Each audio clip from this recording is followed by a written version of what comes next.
You ready to resist? Resist. Resist all the money making. We have to resist it. To fight it with every fiber of our being. Oh. Yeah. You want to... It's going too well. Make decisions. Oh. Yeah. Make decisions to make less money. Yeah, okay. That's right. I'll pass. Yeah, I mean, isn't that why we opened a hobby store to begin with? We made a giant decision to make less money. I mean, sort of. That's kind of like a continuity of that. That's kind of sort of true. Yeah, still kind of sort of true. So we talk a lot in this channel about how big GW is and how we kind of think that obviously they have like a bit of a monopoly in the industry, specifically on physical spaces. Like when you go into hobby shops, what miniatures do you see? Obviously, they have their own stores. They have like the monopoly of presence, I guess, is kind of the way I describe it. And I think it's been challenging, at least for the last 5 years, to bring in new lines that weren't Games Workshop related. Yeah. Yep. And there's been a couple of companies like recently that we've been chatting with and humming and hawing and sort of thing. And Jay and I have been kind of talking like openly about this kind of conversation, this idea that like, because we did this a lot when we first opened. We used to bring new games in like crazy, maybe one every like 3 to 6 months. And that's 2015. Different time, right? Very different time. Like GW was kind of like in that weird restructuring phase again. They had the new CEOs taking over and kind of changing things up. And they kind of weren't at the ascended level they are right now with how things are going. So a lot has changed. There was a lot more bandwidth with customers, especially because like people were looking for different things at the time as well, right? It was also like the pre-printer revolution. Yeah, it wasn't quite as that was really early adopters only at that point. I feel like for a long time, for the last few years, there's probably a lot of small games that they're just being printed, so that's probably factored in a bit. So it does feel a little bit like, and I don't know why it feels like that right now, but like at least for us, I think it feels a little bit like bringing in a new game is just like full of all this risk and all this like, and you're like, how do I make space for this? And because GW is just filling up a truck every week and dropping stuff off your thing, they're like, find room for this, and you're like, okay, masters, we'll find room for it.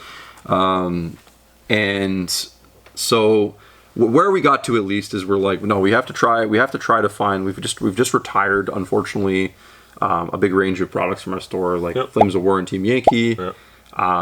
We've kind of phased out all the Star Wars Legion stuff from the last edition, and we had a bit of a space finally for the first time in a while. And we're like, look, let's actually like go out and let's fill this space with a couple of new games. And let's be the shop that we set out to be when we first opened again.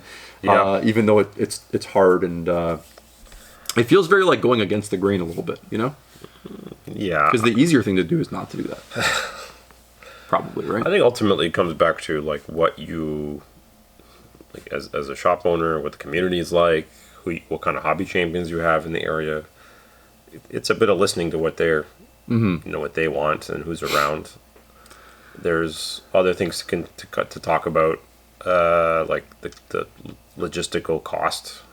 These small games just frankly cost more and offer less margin. So sometimes for sure, they do. I think it's not even sometimes. I think it's straight up because like you often can't get them as regularly. Maybe you're lucky and that one of your local big distributors carries it like a normal product, but as soon as you got to go outside of that, you might have like significant extra costs, and then you may not also be able to restock it just like willy-nilly, right? You have to like wait till some more stuff sells or wait for them to come out with some new releases kind of thing. So I think at the beginning we were throwing a lot of stuff at the wall, and it was fun. It was a cool time. There was always something new going on.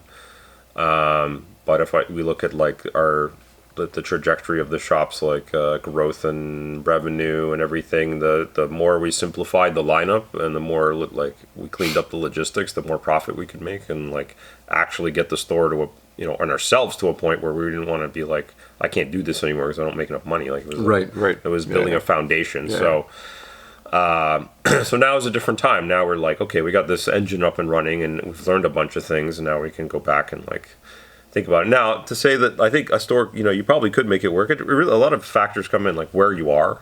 Sure. Like maybe in the UK, it's much easier to be a store that is a complete, like a Warlord store or a non-GW store, because you have so many clients and a lot of these games are made there, so you can just like pick and choose and very easily. But here in North America, it's like everything's shipped in, so you got to be pretty careful how you do it and what you bring. So, and then there's also other things, like obviously always, like you got the card games that are like other massive pillars in the game community within any area. So like Magic and Pokemon, or new games like Riftbound and things like that, you have to be conscious of. So you can only direct your money so many ways. But I think we're a funny example of doing it too much in the beginning, probably. Yeah, I agree. And then having a period, and maybe COVID was also factored in, of like not doing it very much at all, and now we're like kind of slowly going back in.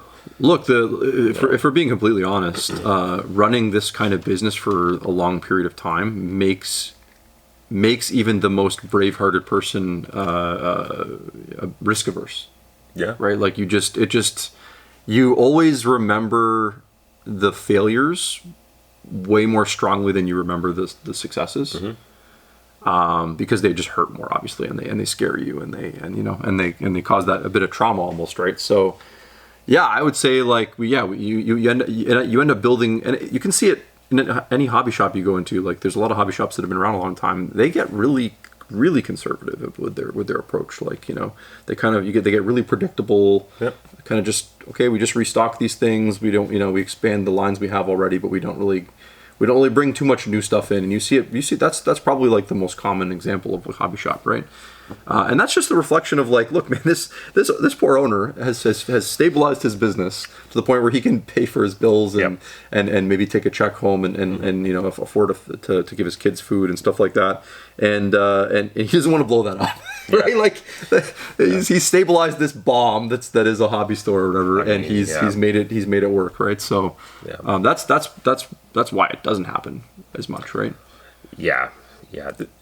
There's so much going on. I just think about like we've had our as the regular viewers our entire saga with Trench Crusade and how that's gone. Got to mention it, right? So people can timestamp it. TC. There's that modern product that launched as a mostly printer thing, and I just imagine how many games are going to be like that.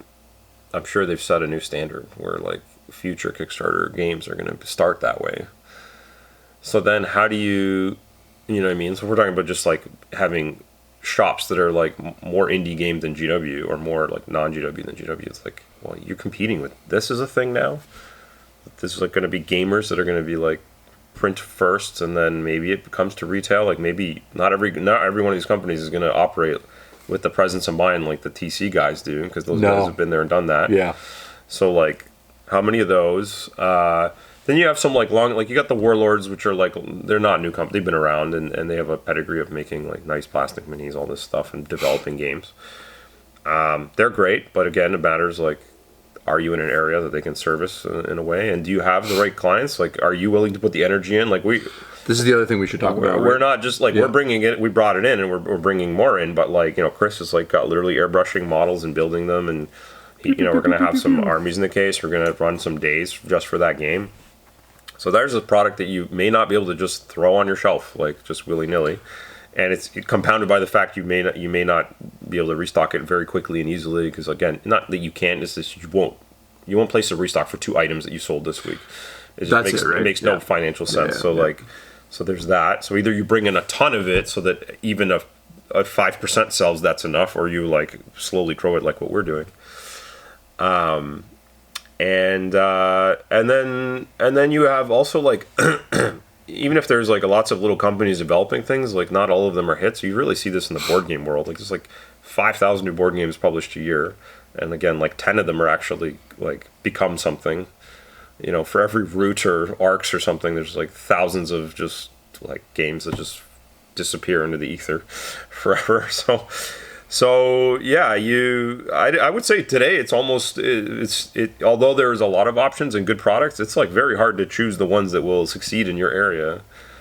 you better have the right people around, or be yourself the person that can, like.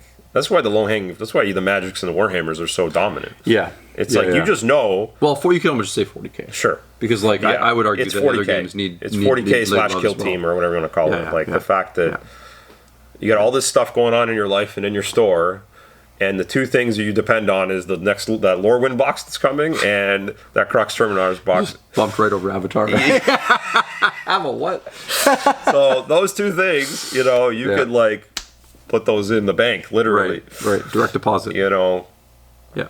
So I know sometimes we'll get what's the word? Criticized for being too cold on these things. But like you're not in our shoes. You don't understand. Well, no, you're not putting your bucks up, right? Yeah. Like at the end of the day, it's people putting their own money up, right? That's when it's easy to criticize, and then when people aren't putting their own money up, it's a whole different story, right? But I think the danger though, and we've been here before too, which is why we've tried to diversify our store in other ways actually over the last number of years, not necessarily in miniature game diversity, but in other offerings diversity. I would say we've gone a lot better. Is you leave yourself open though as a shop to, you get these weird lull periods where like stuff isn't like coming out that you traditionally hit. Like what if there's like 2 months where there's not really like a big 40K release? Yeah, right. And then there's like maybe this period right now where there's like a Spider-Man and an Avatar Magic set. Yep. It's like you kind of need the other stuff to kind of pull this weight when you don't have that happening, right? And that's where the diversity really helps you. And your effort can be focused at that time too, right? You'd be like, okay, I know this 2 months is going to be a little harder on the main games. I got to put some energy into this other stuff so that like that could be more consistent at this time, right? So holy moly. Yeah. No, it's no, and I guess my previous like little ramble there. Luckily there's still a good glut of products that are like hit the boxes, easy to get, not too expensive, popular enough. Whether we're talking about a Crisis Protocol or BattleTech or Steamforge products, or you could say like D&D. Even like Conquest Parabellum is like pretty accessible. There's lots of sure. It's when you get. It's kind of when you get out of those ones, when you get into the more like,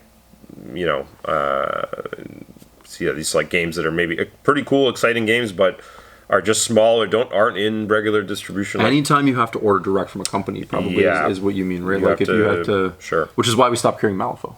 Yeah. Is the main reason. Like we couldn't add them to our weekly restock orders from our distributor anymore. So now it's like, make an order that's just Malifaux now. Yeah. And all of a sudden the economics kind of change entirely, right? Sure. Yeah.